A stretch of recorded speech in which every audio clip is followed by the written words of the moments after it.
that creep spread going, and that's really going to solidify his position. But let's get into this game number 4 here in the round of 4 to find out who goes on to play against MMA in the grand final. Spawning up to the top right, it's our blue Terran representing Team Liquid.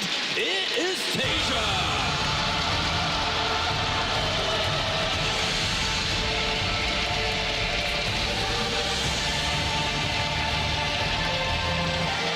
Down to the bottom left-hand corner, he is 1 game away from the grand final of the World Championship Series, representing StarTail. Give it up for life!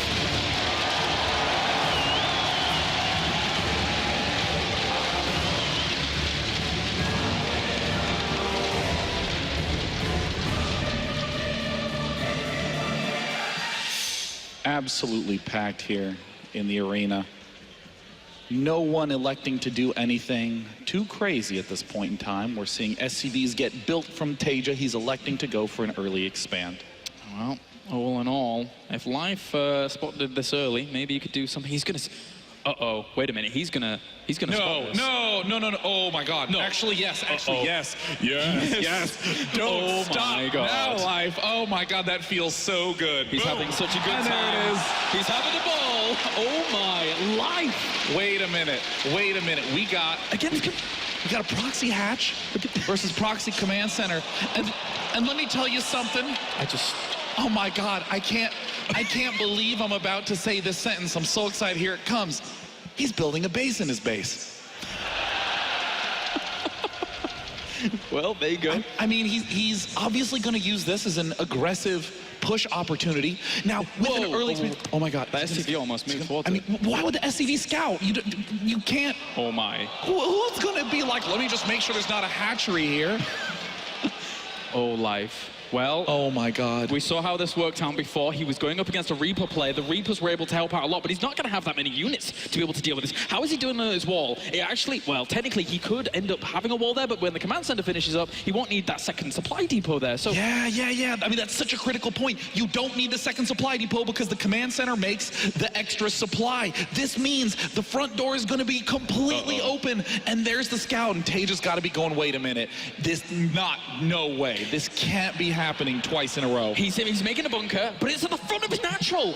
Oh, he's at the front of his natural. He actually needs to take a little bit away from his normal build as he sees the creep spread down to the bottom of the corner. There it is. He needs to make a wall. He actually just needs to make a wall at this point. Yeah, he's not going to have that up in time. We're seeing the drone move cross map. 2 queens getting produced, 1 in the main, 1 at the expansion.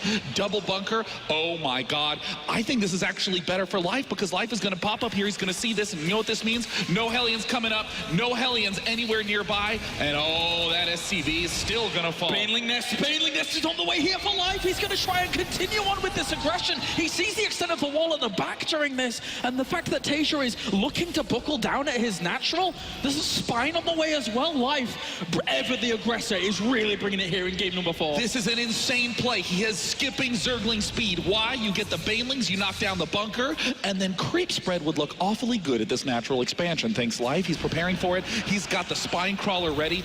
Spine crawlers... Yeah, actually, a spine crawler outranges a bunker.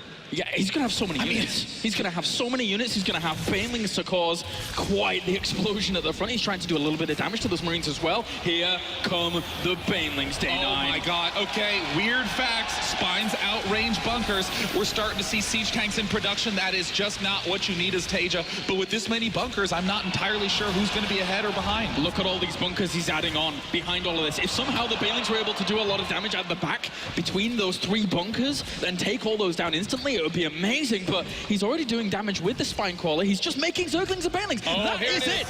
He's going to go for it. The moment is now. Oh no! Only hitting 1 of the bunkers. Only hitting 1. Is it enough? He unloads. He reloads. 2 bunkers are down. SCVs continue to repair. I don't think it's enough. Oh my God! He only has 1 SCV repairing it. And there's only one. Is that even? There's 1 Marine. 1 Marine to hold up against all this. One siege tank. Oh no! The siege tank's able to get out of here. If he can keep hold of his main base, maybe he's able to do this. And now we see the salvaging on the bunker. We see that the attack has effectively been shut down. Wow. I don't know who's ahead or behind right now. It's 15 workers for Zerg versus 25 workers for TaeJa. Life, is he still mining gas back home? He may have given up. It looks like he is beginning to transition. He's building drones, but the creep spread so so important to get into that natural expansion. Overall, the way in which he was rallying from bunker to bunker with those Marines was so important during that. I really can't but feel that those Banelings, if they got between those 3 bunkers in that kind of weak spot and done damage to them all, it would have been a different story. But for now, that's not the case. TaeJa is holding on with the worker advantage. Another first-time all-star sentence about to happen. The spine crawler can now attack the command center. The Zergling stepping forward. Wait a minute. The splash from the siege tanks. No, not going to be enough. This expansion is soon enough going to be in full control of TaeJa. Life does not yet have his own expansion. And we're seeing, oh no, the Queen fall. A critical piece. It was the one that was going to be able to transfuse. And now it looks like TaeJa finally has secured his natural expansion. What a hold, what a play, and now he positions himself in a really good spot to propel himself further on in game number 4, maybe even tie up this series overall, but he's so far ahead in terms of workers, and he didn't lose. He didn't even have to lift the command center. How much patience and concentration does that take to not lift that during that pressure? I mean, I think TaeJa is just so concerned about how much damage he's going to take if he lifts off the command center. Creep spread is his biggest enemy right now. So true. I mean, finally TaeJa said, yeah, your attack is done. And Life says, actually, he's just like, okay. He's just going to go back and take his expansion. Still a few links threatening at the front. There is the potential for a Banshee to actually be followed up from here, and then when he's in this economical deficit that he is, as that drone pushes that Queen out of the way for a second to take a 3rd base, how are you going to be able to establish a 3rd base, get your economy rolling, have defense for the Banshee once it comes along? Oh, it's actually going to be the Raven to clear up the creep, which is also a great choice. You know, you don't want that to be lingering around at all. Extreme defense for TaeJa right now. I mean, that wasn't just an attack. That was an attack that skipped speed, went straight for Banelings, and had no expansion behind it. TaeJa knows that he's likely to be well far ahead, and even then, TaeJa's not going to be willing to take any risks, building the Raven right away just to knock down the creep spread. TaeJa is forcing this back to a normal game. I love the sandbag effect of those supply depots against that siege tank as well, just slowly pushing out onto technically something that should be his territory, and then we'll eventually deny this hatchery. But overall, he dropped the scan in the main. He sees the extent of Life's position here, and still sees not really too much gas coming in, not a layer there, not really too much going on. You know, this is an almost impossible situation to be in as Life, and I think one of the only reasonable things you can do is pretend that you're not behind. You're just going to go for your normal build. You're not going to, trick yourself into thinking you have to be all in. Life is just playing this out carefully. He's going to begin dropping creep wherever he can.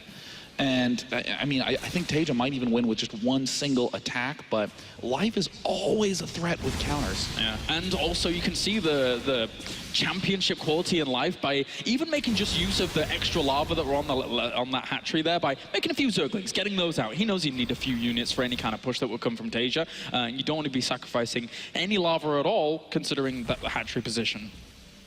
Double upgrades en route for TaeJa, as well as Life, a Banshee there. Why? Because Zerg has almost no good anti-air until Mutalisks, and that is a long ways away. Hellions arrive, see a 3rd base creep spread not very far. That's going to be a big reassurance to TaeJa. He's going to start to realize, as I take my 3rd, I'm actually ahead in economy.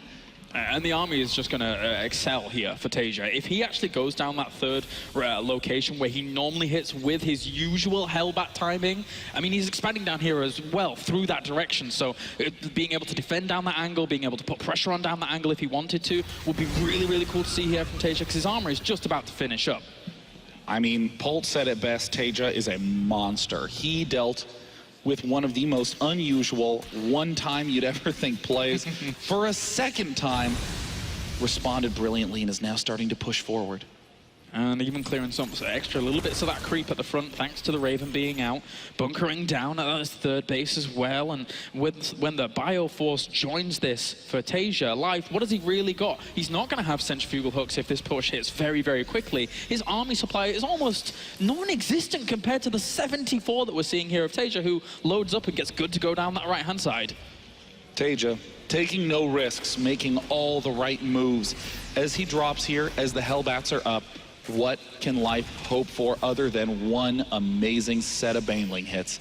It's going to have to be that. It's going to have to be. The scan gets dropped. He sees the Banelings morphing in. He sees they don't have centrifugal hooks. He could set himself up nicely. Send a few of those Hellbats forwards. Even if he gets 1 or 2 Banelings with those, it's great. He just keeps applying himself here, and he lost a lot of Banelings to that first Hellbat at the front. Zergling's trying to sweep forward. Oh my God, there's no way for them to go. TaeJa held off a crazy all-in and has come back to the third. One attack is all it takes. We are going to game 5, Kalaris. Oh yeah, this series couldn't get any better.